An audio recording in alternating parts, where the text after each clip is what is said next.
예수를 믿음으로 우리가 받은 복들 중에서 가장 큰 복이라면 그것은 하나님께서 우리와 항상 함께 하신다 하는 것입니다.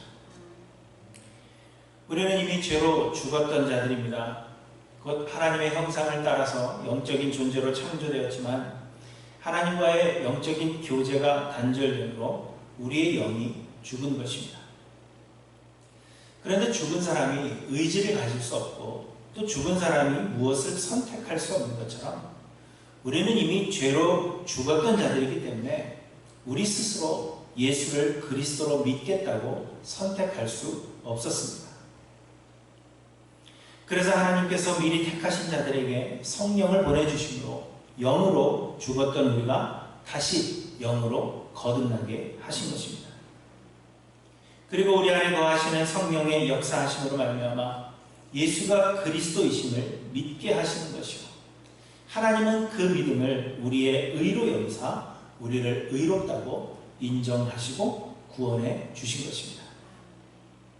그러므로 이 믿음은 성령을 통한 하나님의 선물입니다. 또한 예수를 그리스도로 영접한 사람들은 모두 성령을 받은 것입니다. 성령이 아니고서는 예수를 주라 시인할 수 없기 때문입니다.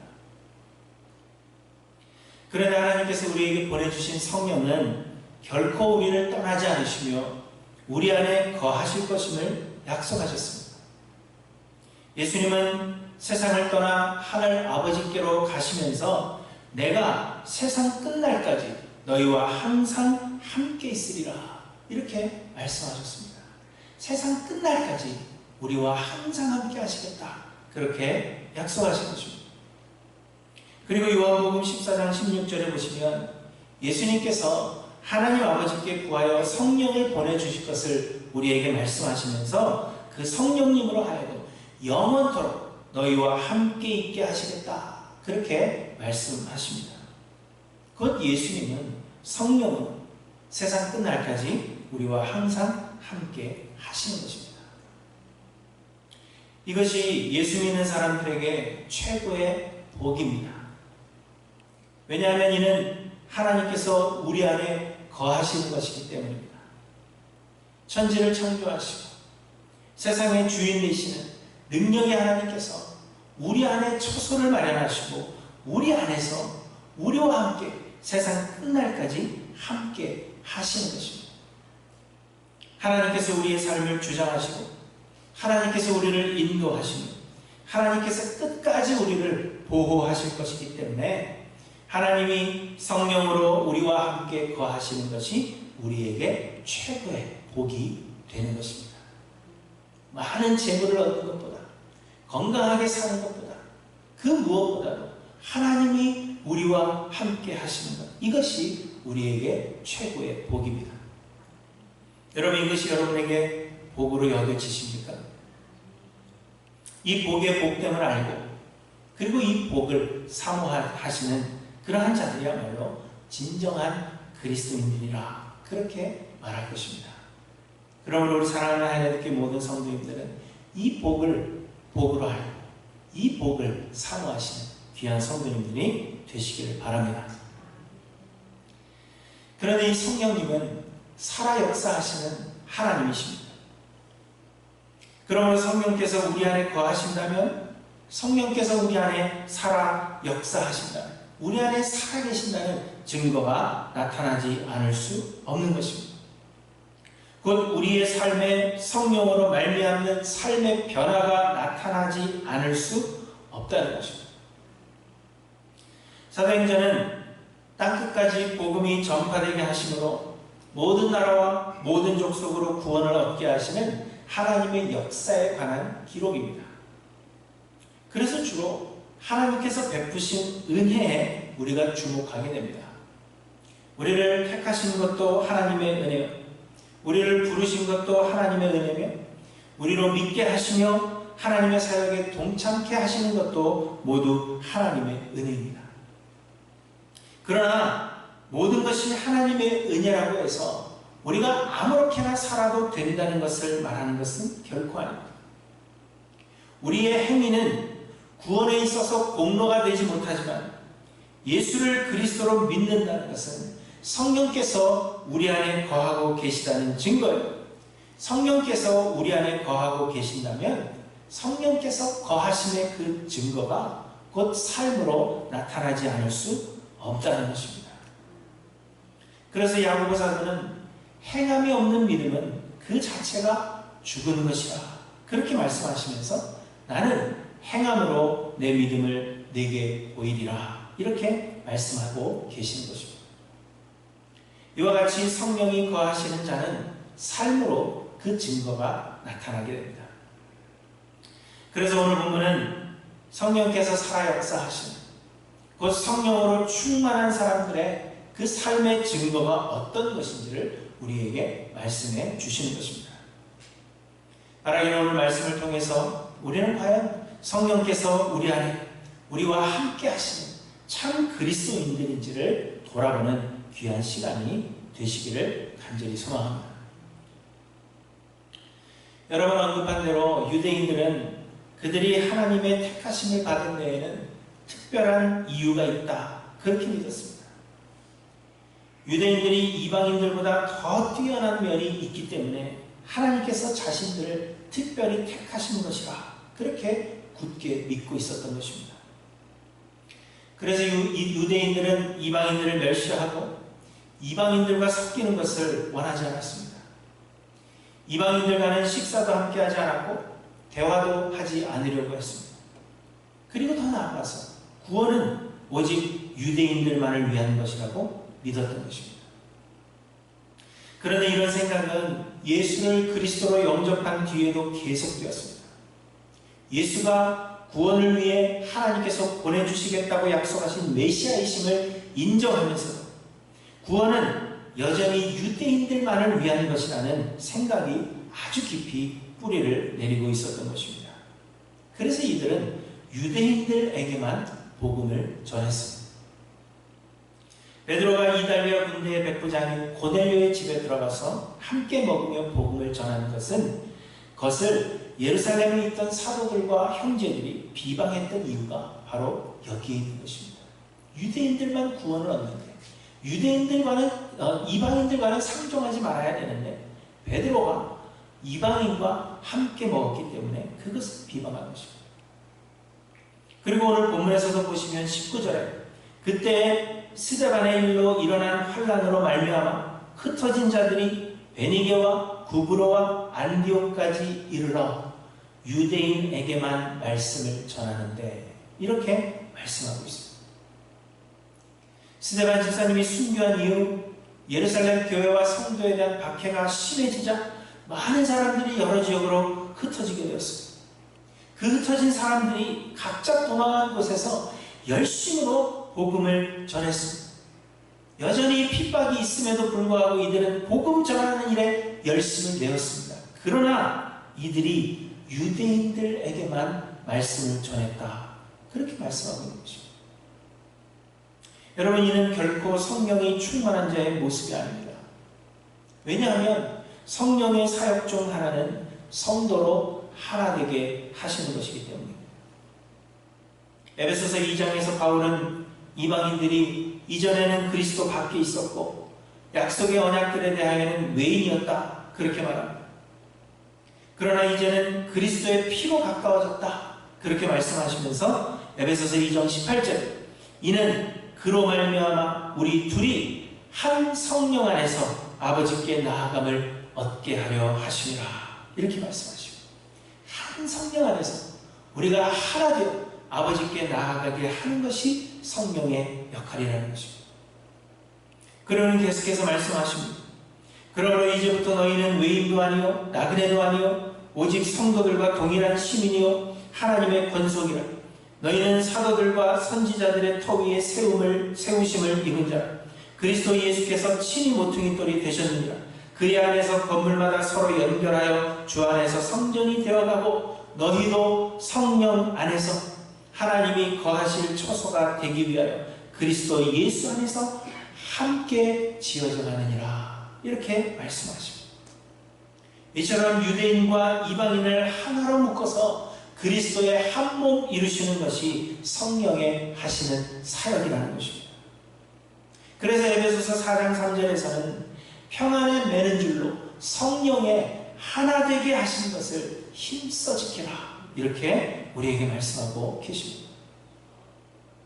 그러므로 서로 나누이고 다툼과 분열이 있는 것은 성령으로 충만하지 못하다는 증거입니다.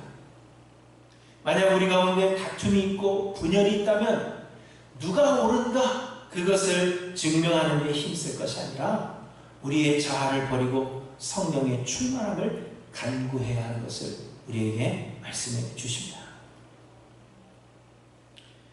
또한 베드로가 고넬료의 집에 가서 이 모든 것이 하나님의 계획이었음을 깨닫게 되었을 때 베드로는 이렇게 고백합니다.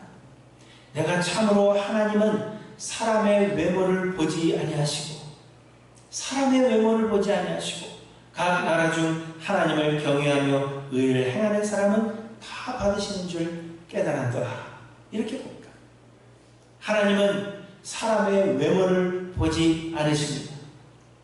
곧 우리가 사람을 판단하는 그 기준으로, 세상이 사람을 판단하는 그 기준으로 사람을 판단하지 않으신다는 것입니다.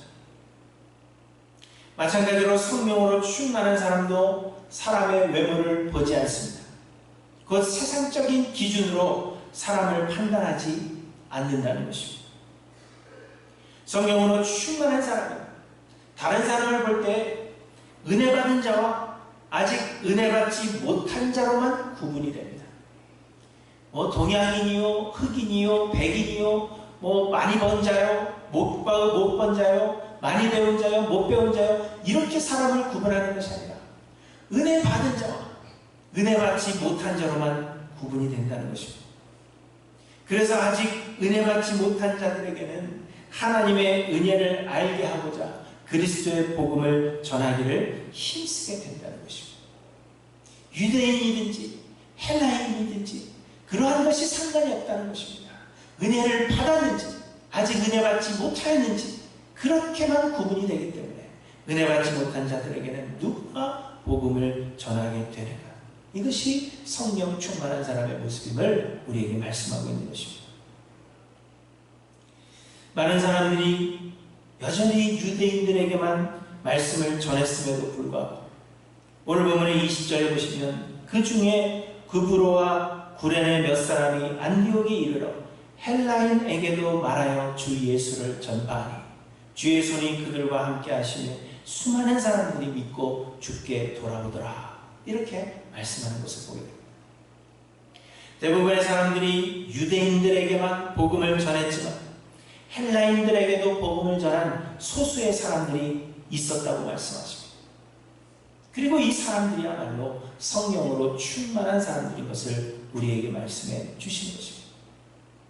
헬라인들에게도 복음을 전한 이 소수의 사람들에게는 주의 손이 함께 하셨기 때문에 이들이 곧 성령으로 충만한 사람이었다는 것을 우리가 알게 되는 것입니다.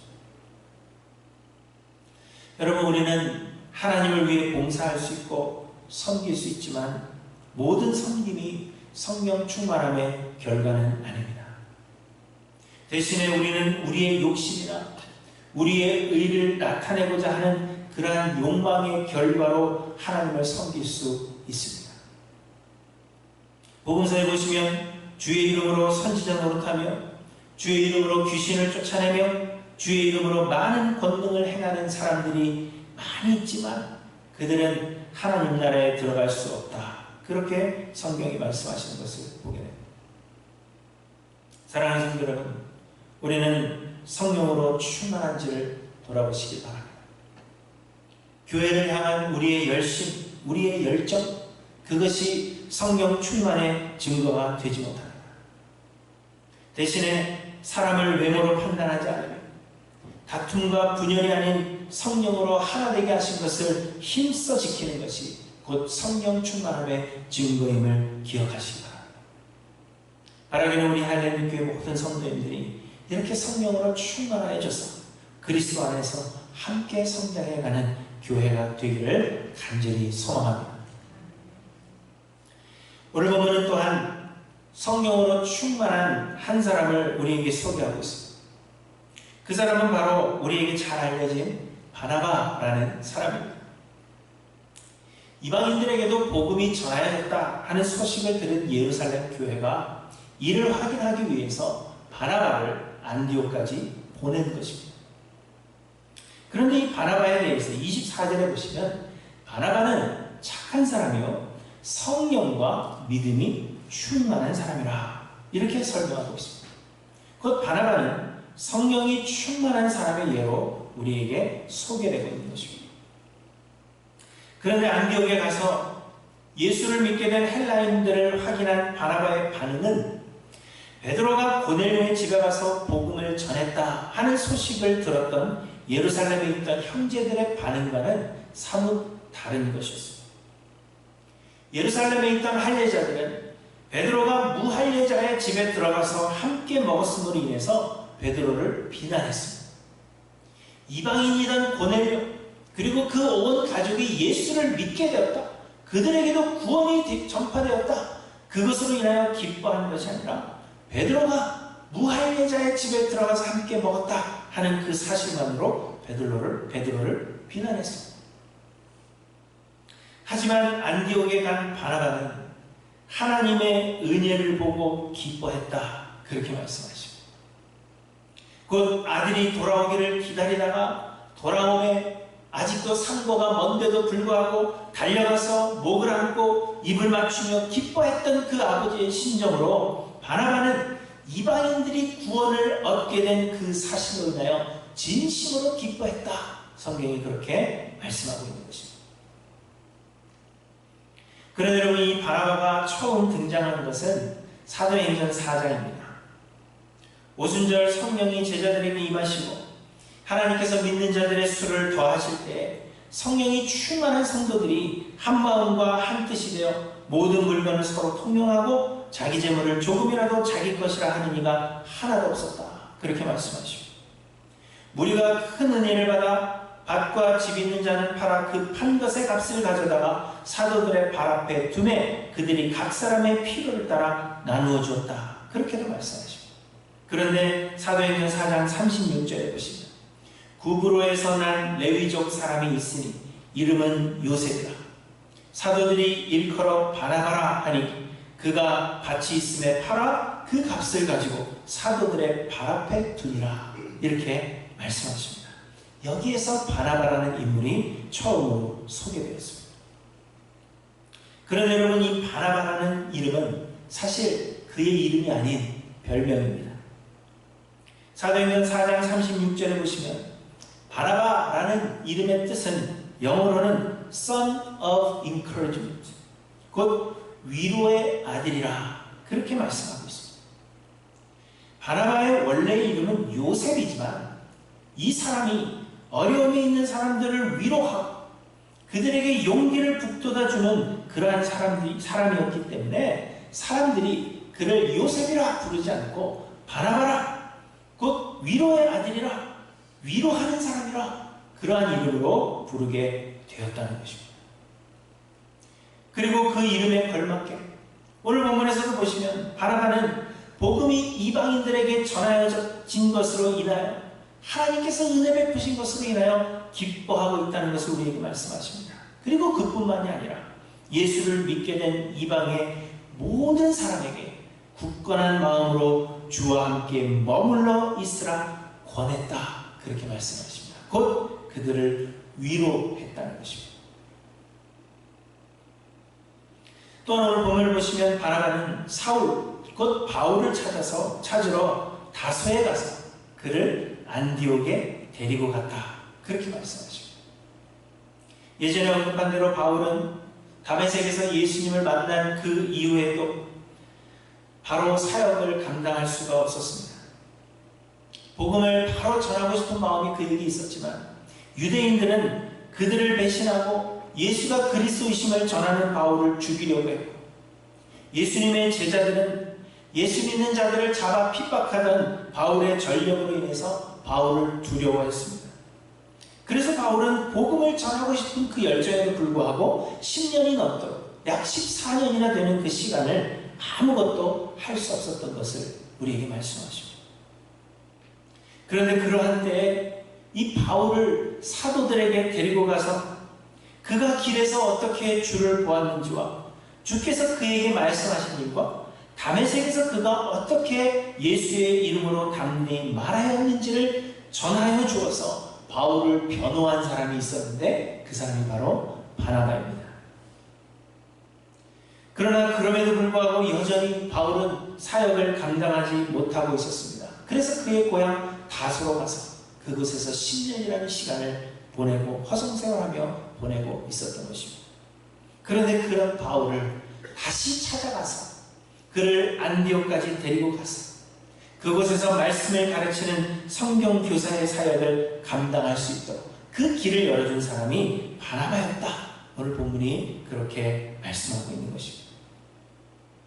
이처럼 성령으로 충만한 사람은 다른 사람을 위로하는 사람이라 하는 것을 바나바의 예를 통하여 우리에게 설명해 주고 계시는 것입니다. 여러분, 성령은 우리를 위로하시는 분이십니다. 로마서 8장 26절에 이와 같이 성령도 우리의 연약함을 도우시나니 우리는 마땅히 기도할 바를 알지 못하나 오직 성령이 말할 수 없는 탄식으로 우리를 위하여 친히 간구하시니라. 이렇게 말씀하십니다. 사도행전 9장 31절에는 그리하여 온 유대와 갈릴리와 사마리아 교회가 평안하여 든든히 서가고 주를 경외함과 성령의 위로로 진행하여 수가 더 많아지니라. 이렇게 우리에게 말씀하십니다. 이처럼 성령님은 우리를 위로하시는 분이십니다. 그러므로 우리도 성령으로 충만하게 되면 성도를 위로하는 사람이 된다는 것을 우리에게 말씀해 주십니다. 하지만 우리는 서로를 위로하는 일에 익숙하지가 않습니다. 우리는 은혜로 구원을 얻었다 그렇게 말하면서도 나에게 구원의 공로가 있는 것으로 생각하고 그래서 너무나도 자주 나를 자랑하고 나를 나타내기 때문에 자존감이 낮은 사람들에게 전혀 위로가 되지 않습니다. 하나님의 은혜로 내가 구원을 받았다 입으로는 그렇게 이야기하는데 실제적인 삶에서는 나를 너무 많이 나타내는 겁니다. 나는 이러한 사람이기 때문에 하나님의 은혜를 받았고 나는 이러한 사람이기 때문에 하나님의 사랑을 받았고 그래서 상대적으로 그렇지 못한 자존감이 낮은 사람들은 저런 사람이 구원을 얻을 수 있고 저런 사람이 하나님의 사랑을 받을 수 있는데 어떻게 나 같은 사람이 하나님의 사랑을 받을 수 있겠느냐 그렇게 좌절하게 만든다는 것입니다. 우리 자신을 너무도 나타내기 때문입니다. 우리는 하나님의 말씀으로 나를 돌아보고 나를 변화시키기 위해서 노력하기보다는 하나님의 말씀으로 다른 사람을 정죄하는 무기로 사용하고 있기 때문에 우리는 사람들에게 전혀 위로가 되지 못하는 그러한 삶을 살아가고 있는 것은 아닐까. 우리를 돌아봐야 합니다. 사랑하는 성도 여러분, 우리는 성령으로 충만한가 돌아보시기 바랍니다. 우리는 주변의 사람들에게 위로가 되고 있는지 돌아봐야 할 것입니다.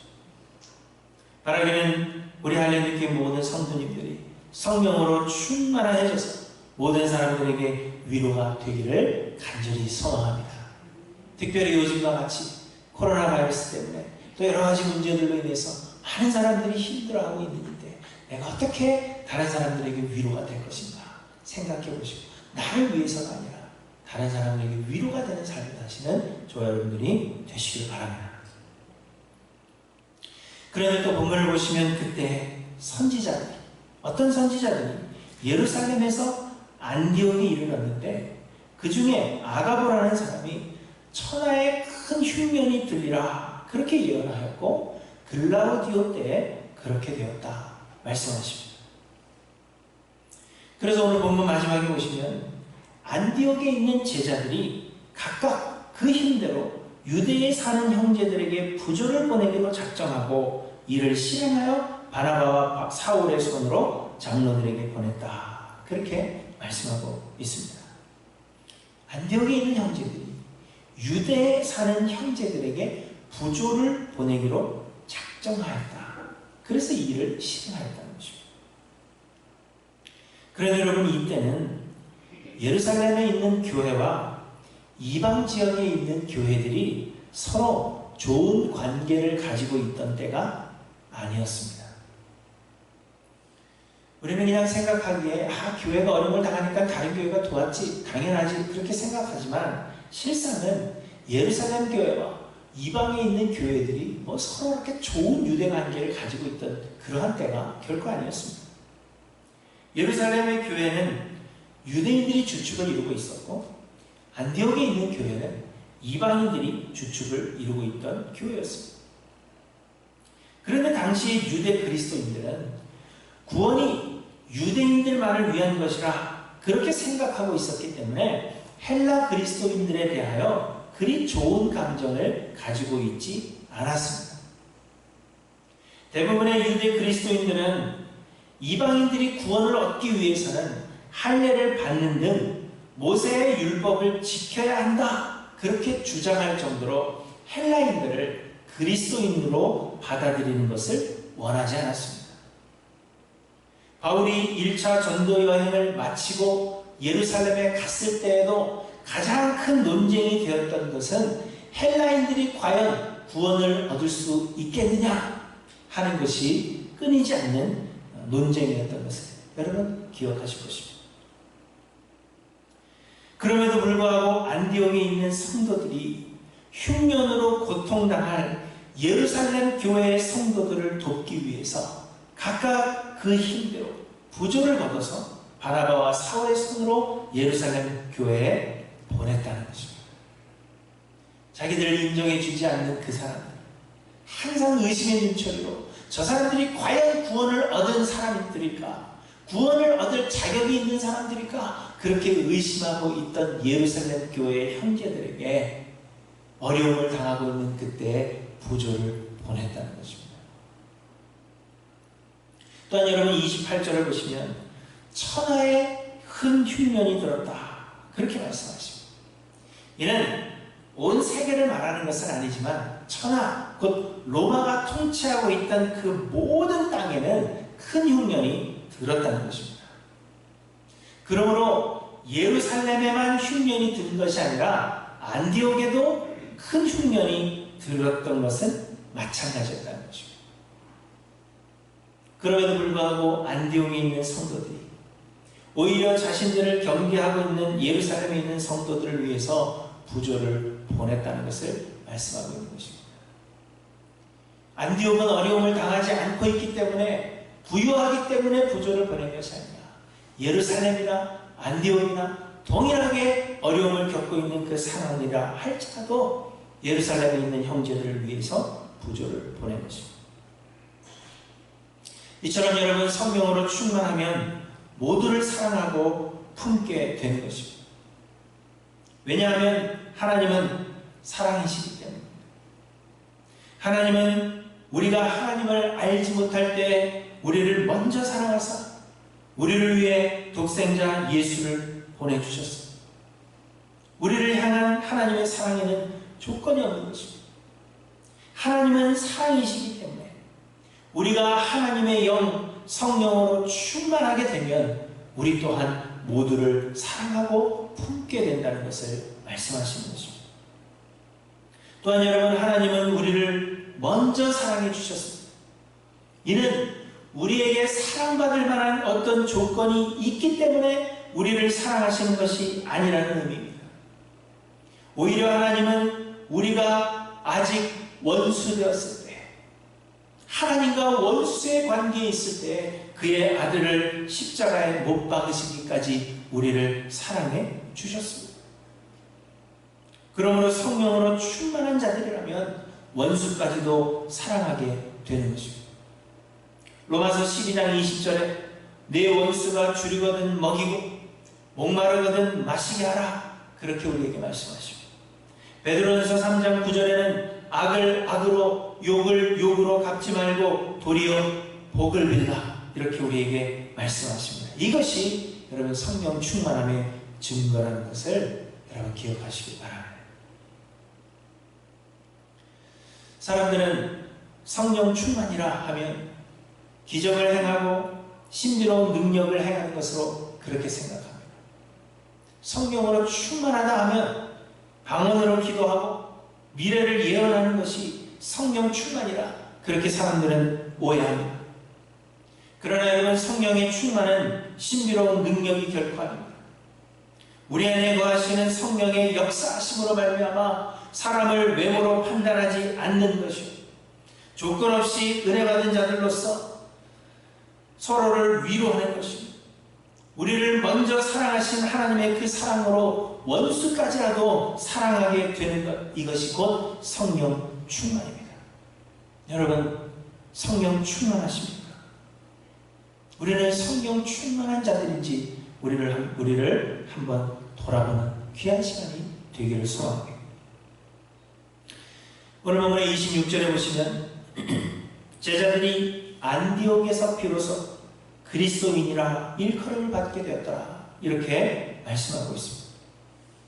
그리스도인이라 하는 말은 여러분 다 아시는 대로 그리스도에 미친 사람이라 그렇게 표현할 수가 있는 것입니다. 곧 그리스도와 연합한 일체가 되었다. 이 사람이 그리스도인지 그리스도가 이 사람인지 구분할 수 없을 정도로 그리스도와 연합한 일체가 되었다는 것을 그 당시에 주변의 사람들이 인정하게 되었다는 것입니다. 그런데 여러분, 이 그리스도인이라는 이름이 안디옥에서 비로소 불리우게 되었다, 그렇게 말씀하고 있는 것입니다. 그리스도인이라 하는 이 영광스러운 이름으로 일컬음을 받게 되는 것은 예수와 함께 생활하며 예수의 삶과 죽음 그리고 부활과 승천을 그 두 눈으로 직접 목격했던 사도들이 아니라는 것입니다. 유대인임을 자랑스러워하면서 또한 누구보다 내가 먼저 예수를 믿었다는 그 사실에 자부심을 가지고 있던 예루살렘의 형제들도 아니었다는 것입니다. 나는 유대인으로 태어나서 모세의 율법을 지켜 행하였으며 나는 할례받은 사람이라 하는 그것을 자랑하는 예루살렘에 있던 그 형제들이 아니었다는 것을 우리에게 말씀하고 있습니다. 오히려 그 예루살렘에 있는 성도들에게서 이방인이기 때문에 멸시를 받던 안디옥에 있던 무명의 성도들이 그리스도인이라 하는 영광스러운 이름으로 일컬음을 받게 되었다는 것을 우리에게 말씀하고 있습니다. 여러분, 이는 그들의 겸손함 때문이었을 것입니다.